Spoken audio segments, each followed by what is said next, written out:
Hello, everyone. My name is Fabricio, and I'm part of the welfare team. So today is the Transgender Day of Remembrance, a day that honors the memory of the transgender people whose lives were lost in acts of anti-transgender violence. So we have here the lovely Adam to talk about his experience, and in order to help some people that might have been facing the same experience, and also to inform everybody. So, hello, Adam. How are you? Hello. I'm good, thank you. How are you? Yeah, I'm good. I'm Good. good surviving during the lockdown. So, to start, Adam, could you quickly explain what is transgender for those who don't know much about it and how they can be supportive? Sure. So, transgender people have a gender identity or gender expression that differs from the sex they were assigned at birth. So, it doesn't necessarily mean that someone who is assigned male at birth is female or that someone who is assigned female at birth is male. There are people that can identify as non binary, which is also under the trans umbrella. Someone who identifies as non binary, they can feel that they're a mix of both male and female, or they may feel like they're neither. And there's loads of different non binary identities. But I suppose people aren't as common or people aren't as familiar with non binary identities as just male or female. So there are many ways a person can be transgender, and not all transgender people take cross-sex hormones or get surgeries. For a number of reasons, it doesn't make anybody less trans, but that's just the way it is. For example, if you're a singer and you're a trans man, testosterone affects your voice. So if you're a singer, you might be wary of taking testosterone, especially if you make your living from it. Because I know there is one singer, he's from America. His name is Ryan Cassata. He has had top surgery. He transitioned at a young age, like in his early teens, but he never took testosterone because, like that, he makes his living from singing. So like he just doesn't feel like it's for him, even though sometimes he says he'd love a beard and he'd love the hairy chest, but you know he just can't take the risk. And then there's other times for medical reasons, sometimes you can't take hormones. So it's really up to people it's up to themselves to decide whether it's for them or not. But that's basically transgender in a nutshell. Oh, that's interesting to know about that. Actually, I think I never heard about this. And what would you say to people to be supportive? What would you advise for people? I think there's a lot of talk. If anybody's on social media at the moment, you will see, you're probably familiar with the term TERF, which basically means trans exclusionary radical feminist. Now, the thing about these TERFs is that they're so full of hatred, and I wouldn't even say if it's hatred or just misinformation on trans women, that they don't even really acknowledge the fact that trans men exist. But I think it's important, if you're in work or in college, and if people are saying, transphobic things like, oh, he will always be a she or she will always be a he, that kind of thing. I mean, if you want to be supportive, it's very important that you speak up and say, no, that's not true. There's lots of places where you can get information from. There's a lot of accounts that you can follow on Twitter, like Tenny Tweets is one of them, or Sarah Phillips. Like there's just so many, and Irish trans accounts as well. I think that's a good way to be supportive and to know about the issues that face transgender people, and particularly the issues that face transgender people in Ireland. So I think just standing up for what you believe in it's a good start. Hmm. Very nice tip. Um, so, Adam, when did you realize that you were not assigned to the correct body? This was a very long process. I transitioned later in my life, but it's not because I only realized I was trans later in life. There was a lot of reasons. So for example, when I was a young child, I played with what you would call traditional boys' toys. I know we don't really like using that term anymore, but that's, you know, that's what they were called back then. So it was like cars, mostly garages, Mm-hmm. Millennium Falcons, Death Stars, all that stuff. Um, so there was that, like, but I think my family just thought that I was an uber tomboy. So when I was in like when I was in school, I was labeled a lesbian, even though, you know, I'm actually a gay trans man. Um, but there was about the age of, I suppose I was probably about 10. I started puberty very, very early. So I started to luckily it was the 90s, so I was able to wear t-shirts that were 3 times the size they should have been. Mm-hmm. And I started to, I basically went to bed one night and I woke up the next morning with, I would say, at least a C cup chest. So I started to hunch over because I was so ashamed. And very soon, I would say I was 10, maybe just going on 11. I think it was the Mm-hmm. summer I was about to go on 11. I got my period, which was very, very distressing. So I was quite young. I hid it. I didn't tell my family for a long time. I would say 9 to 10 months. I hid the fact that I'd gotten my period. Um, I'd known what it was because, incidentally, this also was related. I'd gotten my hands on a dictionary in primary school, and myself and some of my friends decided to look up the rudest words we possibly could.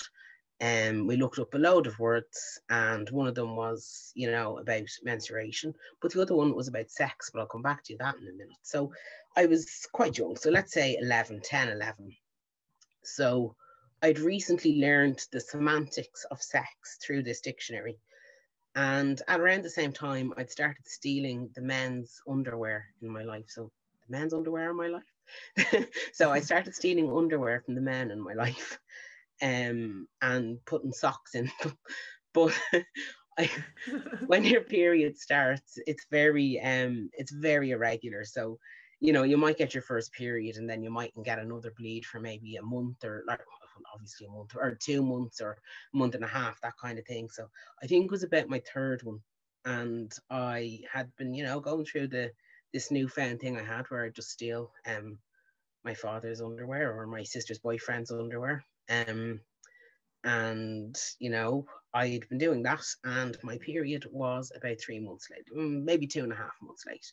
And I convinced myself that I'd made myself pregnant from stealing the underwear. And I remember sitting in the bathroom praying for my period to arrive, um, and saying to myself, I'll never steal underwear again if I just get my period. Like I had gone through all these things in my head because that's how young I was. Uh-huh. So from that age, I knew I had this great desire to be male. Now, I knew what a drag queen was and I knew what a trans woman was, although really back then we called them transsexual women. Mm-hmm. Um, you know, and I knew what a transvestite was. I think if I'd have been assigned male at birth and I was a trans woman, my family would have noticed that I was cross dressing from a very young age. But because female clothing can be not all that dissimilar to male clothing, like it wasn't that obvious. So I stopped from the age of 7. I was just like, no, you're not putting a dress on me. No chance. Um, so that happened quite young. So like as I got older, then when I went to secondary school, mostly I was just, you know, I was such a tomboy. They're like, oh, you're a lesbian, and I kind of was like, tried to carve that identity out for myself, but it still didn't feel right, you know. Mm-hmm. And I did identify as a lesbian for a while, but it still wasn't. I was like, this, there's a major piece missing. What I didn't realize was that I just thought that that was my avenue into, for lack of a better term, the queer world. So I went with it for a while, but it still wasn't right. So when I was about 16 or 17, I created a Yahoo email address using the name Stephen. And I used to go on Yahoo Chat. At the weekend, we broadband back then, so you'd have to wait till everyone was gone to bed. So it could be midnight. I'd wait and wait and wait till I could get on the computer, and I would stay up. Could stay up till 6 or 7 in the morning, chatting to people in the gay chat rooms on Yahoo chat. So I was pretending. Well, I say pretending, but I wasn't really. But in my mind, that's what I was doing, pretending to be a man, a gay man in these chat rooms. So that went on for a long time. I started to get worried that like it was getting very stressful because I was like, oh my God, have I logged out on that? Have I logged out on that account? Have I? And I remember when Gmail was first introduced, my friend had a Gmail account and she was one of the first to get one. And at this point, you could only get them by an invitation. And when you signed up to that invitation, they got an email to say, so and so has used your invitation and has signed up with blah, blah, blah email address. Like you couldn't do that now with data protection, but however, back then, the early 2000s was fair game. Mm-hmm. So I was like, oh, this is great. So she sent me this. In I go, Stephen_2206 @gmail.com. Then I realized she sent a note to say, your contact has accepted and here is their email address. And I was just like, oh God. I remember, and of course, we did have text messages then, just about. But I probably didn't have credit to send a text message. I remember the panic. And I was like, oh, I gave that, I just sent that on to my cousin. Oh, nice save. you know, that was the first time that I started to kind of trip up a bit. Then, the years went on, and you see, there was no social media then, and I just didn't really realize what it was that I was going through because, like I said, it was all about trans women, and we just didn't really exist. And if you did, you had to Mm-hmm. carve it out yourself. Like you had to kind of discover what am I. So this went on for years, me pretending to be a man online and getting mascara on my peach fuzz. This is a real beard, by the way. It's not mascara anymore. Getting mascara on my face and doing this and taking pictures because when you're chatting to people online, they're eventually like, "Oh, show us a picture." So that's what I would do. Like for years, I got away. Oh, I don't have a webcam because people didn't have a webcam then. But when smartphones came about, and I graduated, I think it was Kick. I started using, and they have the Kick camera on that, so they know if it's you or if it's just one from your gallery. Um, yeah, so I had to take an actual picture of myself. So by the time I really had the words to discover or had the words to use that, yes, I am a transgender man. And the whole process seemed daunting. I genuinely did not know where to begin. I didn't know who to go to. I didn't know who could help me. Um, and I was scared, to be honest. I was petrified to come out. You know, it was so daunting. And I remember being on a date with someone and saying to them once, oh, like, I am trans. I think I'm trans, but I'm actually Mm-hmm. too lazy to transition. Now, I don't think I was lazy in particular. I think it was so daunting. And you look at everything you have to do, the coming out, the change in your name, Mm-hmm. getting on hormones, getting surgery, all that. So what I was saying was, if I can keep this at bay, kind of here, you know, keep it Mm-hmm. very down, I'm okay. Because what I noticed was when I would start to get very upset and depressed about it would be when I started engaging with it. So when I would start going online and around the time I started using Kick, actually I changed my name to Chris. So that would have been my mid to late 20s. I Uh-huh. changed my name to Chris. So that you know, went on for another while. And then one day, when it started to get really real, Mm-hmm. I it was Pride, not last year, not 21, because we not 20, because we didn't have this. It was Pride 2018. I remember saying to one of my best friends that, I think I'm trans, like. And she said to me, would you not try cross dressing for a while? And I said, well, you look at me, I've been doing that since I was 7 years old. With a brief interlude, I tried to be a extremely heterosexual cis female for a while, but that didn't work out so well. So I did try and wear the dresses as a kind of, bury this deep down. Uh-huh. Um, so she said, would you not try cross dressing for a while? And I was like, well, I kind of am. And my hair was like this. Uh-huh. She's like, yeah, yeah, yeah. Well, just, try it for a while and see how it feels. And, I started saying to people I work with that, I think I'm trans. And they would say to me, would you like me to call you he, or do you have a chosen name? And I was like, yeah, but it makes me a little bit shy when people say he, or people call me Adam, because at this stage, I'd looked in the mirror one day and decided, no, it's Adam, and I stuck with Adam. I mean, Mm-hmm. that's what my birth cert says now, so it is Adam. But that was a really long process for me, but Mm-hmm. mostly because of the time.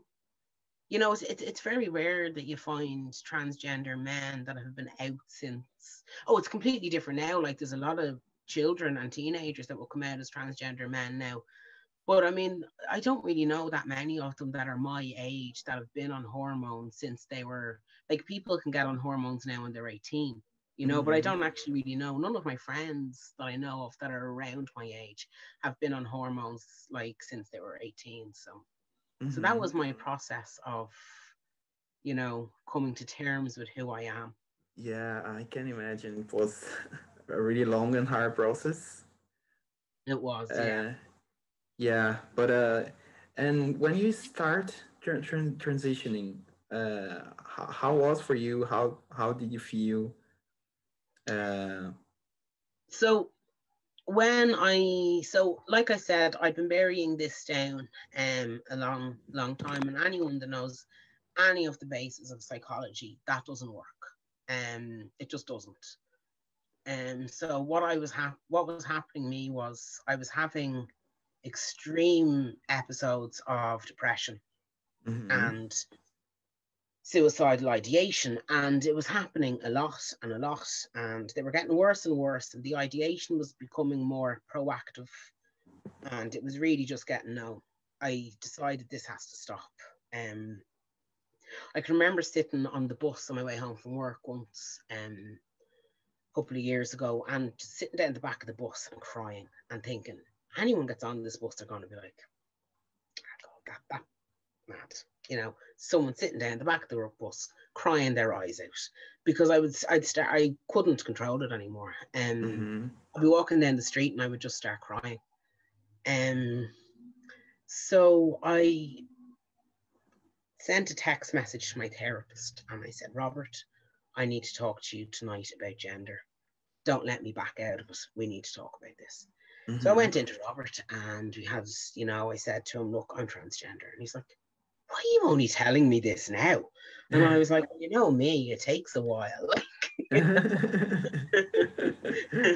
you know, Yeah, I yeah. mean, I do procrastinate a lot, but he was like, okay, fair enough. So he kind of told me what he knew about it, but he was like, my experience is very limited. I think you should see someone else. And I was very sad because he'd helped me with so much, but I was like, okay, this is what we do. So I Mm-hmm. booked an appointment with a group called Inner Voice. And my therapist deals a lot with the LGBT community, and he's particularly interested in transgender people. And just helping us basically. I booked that appointment under my birth name, because I was just like, I was so shy about using Adam, and Mm-hmm. I did that. By the end of my first appointment with him, he knew from my body language, he knew from everything. Like, he said, I can't in good faith keep calling you this. I'm just gonna have to call you Adam, because he actually said to me at the start, what will I call you? And I said, I don't know if I'm ready for Adam yet, but he started calling me Adam, and that was the start. Mm-hmm. So that was in January, and by February I was completely out, like name changed in work and everything. So there was a couple of very sleepless nights, and I remember sitting at home and I had my head in my hands like this, just like this. And my mom was in the kitchen and she said to me, what's wrong with you? And I said to her, how would you feel if I told you I found the cure to a lot of my mental health difficulties? and found the cure, the key to my happiness. Would you tell me to take it, grasp it, or no? And she said, well, it would depend what it is, within reason. I was like, Mm-hmm. here we go. I said, well, how would you feel if I told you I was a boy? And she kind of took it in for a minute. And then she was like, okay. She sat down in front. Because she was in the kitchen at this stage. Mm-hmm. It was almost identical to the night that I told her that I was gay. When I was a gay woman, when I wasn't. But it was the same scene, the same setting. But she sat down in front of me, and we just chatted for a while. And my dad was in the pub, and he was due to come home soon. But coming out's very difficult. It's really tough for and anyone who's done it as gay or bi or transgender. You'll know that it's really tough. I just Mm-hmm. didn't Yeah. have to today. So I said to her, oh, will you tell him I want to go to bed? So I ran up to bed because I just didn't have the second coming out in me. But sure, my dad came home maybe only 10 minutes later, and he came running up to me. And what was it he said to me? He pointed to his chin. He went, oh, but Adam, miss us, but you'll never have one of these, will you? Because he was a little bit squiffy, like he'd been in the pub. I laughed Mm-hmm. anyway. And I was like, well, actually, I do want to have a little one now, but still. It's But, growing. like that's his way of just, it's fine. Now, Mm-hmm. when I told my family, actually, I'm leaving something out. I was very drunk at my Christmas party in December, and I texted my sister and told her. Mm-hmm. And it was the kind of middle of the night. And she's like, okay, that's not what I expected. But she took it in again, and she was like, yeah, that's okay. Then I told another sister, the other sister, because I've only two, and she took it. She was shocked. Um, she was shocked. She was like, why didn't you just come out as trans when you came out as gay? And I was like, well, because it's just the way it works. Like, I just didn't really know. I wasn't ready. Mm-hmm. Um, said some things that she regretted saying. Because at the time I was quite overweight, and she said to me, and are you sure it's not just because of your weight? That's why you hate your body? And I was just like, Oh my God. but in fairness, she texted me the next day, and she was like, I am so sorry. I just didn't mean any of the stuff I said. She was just like, I was just so shocked.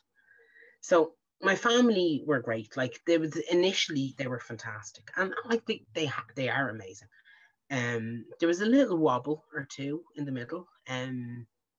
Especially before I started hormones, I think it was hard for my parents to grasp that I am a man, just because I have a higher voice than I have now, and or just because I had done a facial hair and because I still had breasts. I was like, but I am a man, Mm-hmm. like, and they couldn't grasp that. And I think I also struggled with giving them the time to accept it, because in my head I knew from such a young age that I was different, and that I was not comfortable with this body that I was cursed with, or, Mm-hmm. um, and when you tell someone, you see, you've been dealing with this the whole time.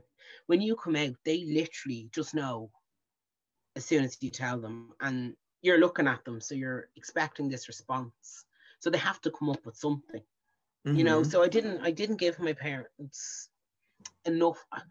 I don't feel I gave them enough time to process it, because I did get snappy with them, with the pronouns and the name, but because it was hard for me as well, especially when I got more comfortable with the pronouns and the name, because like I literally in work one day decided, no, this is it, and contacted HR, and within a couple of days it was all changed.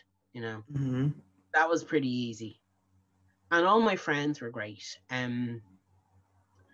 They were all fantastic. One or two had wobbles, Mm-hmm. but they came back outside. And I remember my therapist, Robert, on that fateful evening when he discharged me from the services, I remember he said to me, those that matter don't mind, and those that mind don't matter. And that's exactly the way it was. Yeah, that's good that you had this support, because some people, some trans people don't have this kind of support, and in the end, like either they suicide or Yeah. I don't know. It's really sad. And and do you think you feel? Of course, I think you started to feel better after you started taking the hormones and like starting all the process. Uh, so how was when you started taking the like taking hormones after the surgery that you did recently? How was for Um, you when you like? it was, so I'm not going to make everyone depressed by talking about the situation of transgender healthcare in Ireland. If you want to know more about that, follow Noah Halpin on Twitter or the This Is Me campaign. It's grim. It's very grim. What we're subjected to, a 5-hour psychiatric assessment using a voyeuristic model from the 1950s. So that's all I'll say about that. So I did not feel, and for starters, it's a 3-year wait as well. I didn't feel that I had 3 years in me to wait. Mm-hmm. And so I decided to go abroad to London, to the London Transgender Clinic for my testosterone. They work off an informed consent model. So all I really needed was a letter from a psychiatrist. So it's handy to have the diagnosis, but really what they need to know is that you're not suffering from psychosis or anything and that you are mentally competent to make the decision to transition. So I got that. And the only thing is when I contact them, they're like, okay, yeah, that's £500 and then it's £350 of your first consultation. I was like, Oh my oh, god, that's so okay. expensive. And pounds, and you have to get to London. And I don't know if you've ever been to London, but there's a tax in London just for farting, you know? So you fart, Uh-huh. there's pounds, yeah, you know? It's bad. So, it's like London's expensive. So I needed this and I was at crisis point. Like I just couldn't take it anymore. I was really, really in a bad way. And I decided to set up a GoFundMe and I shared it. And my family members all shared it, and most of them, like I'm talking extended family members too. So they were giving me like €50 here, €50 there, and then some people like a tenner. But I took anything, like I didn't, you know, even a fiver, I didn't care. I was just like anything, everything helps. I was on the bus on the way home from work, and the day before, I'd probably been on that bus crying. Okay, tears of sadness. And I remember getting the notification that I got an email and I see, oh, another GoFundMe. And I was like, okay, grand. I see 50. Zero. What? A stranger had donated €500 to me because my cousin's husband had shared it. And he's a busman, so he's a real man about town, you know? He knows a lot of Mm-hmm. people. And a philanthropist had seen it and he said to me, I contacted him and I said, are you sure you meant 500 and not 50? You know, because I was like, this has to be a mistake. Mm-hmm. Are you sure you meant 50 and not 500? Sorry.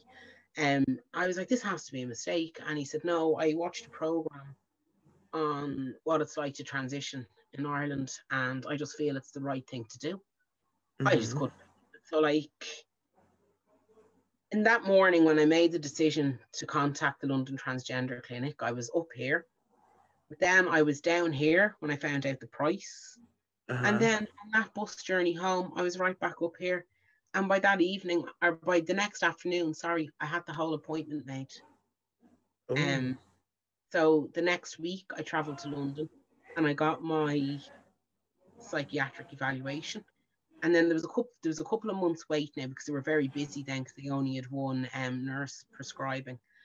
And on the 16th of July, 2019, or was it 18? Oh, I don't even know. 19, I began testosterone in London. Uh-huh. And it didn't immediately change anything. There was a long wait. Mm-hmm. Um, my period stopped, which I was very happy for. That stopped very quick. Mm-hmm. Um, because that's very distressing for most transgender men. Then my throat started to get scratchy and my voice started to drop a bit. Mm-hmm. And then it was only really during lockdown, the first lockdown this year, Mm-hmm. just like what happened with me when I was 10, I went to bed and I woke up with C cups. I went to bed when, oh, towards some night towards the end of March, went to bed cleanly shaven, and I woke up like this. So, Oh.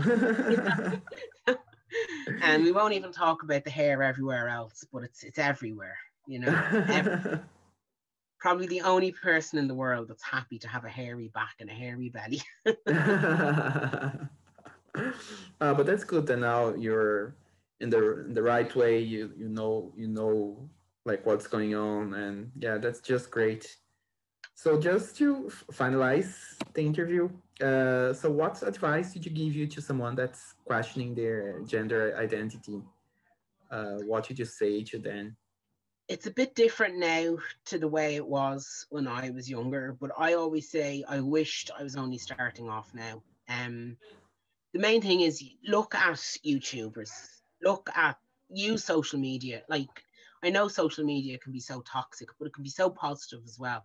There's so many accounts, Instagram accounts, YouTube accounts that you can follow.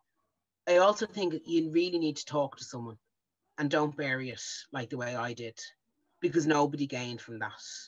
You know, like I put my family through hell with the crisis every couple of years. You know, myself, like it was exhausting. Mm-hmm. So I think talking is really important. There's also it's a bit difficult now with the coronavirus, but there's a transgender peer support group called TPSG. Um, that's really good. Now, it's for people who are transgender or questioning their gender. That's the one Mm-hmm. I'd really say to look out for. And they have a Facebook page, but you have to be a member to get onto the Facebook page. So if anyone wants any details, sure you can contact Fabricio and he can give you my details and I can put you in touch with people or I can talk to anyone, whatever, that's okay. But I think it's talking to people and especially talking to people that know what you're going through. So if you can find a transgender person to talk to, that's really important. That's what I wish I had. Yeah, oh, that's great tips. And today we have loads of informations. I know, uh, some years ago, we didn't know about that. Mm-hmm. Like as you were saying, like years ago, you didn't have you didn't know what to do. And I think now we have a little bit more of information, a little bit more of help. And yeah, that's really important. So thank you so much, Adam, for the interview. I really Thank you. enjoyed. Me too. And yeah, so bye bye. Bye Bye everyone. bye. Bye bye.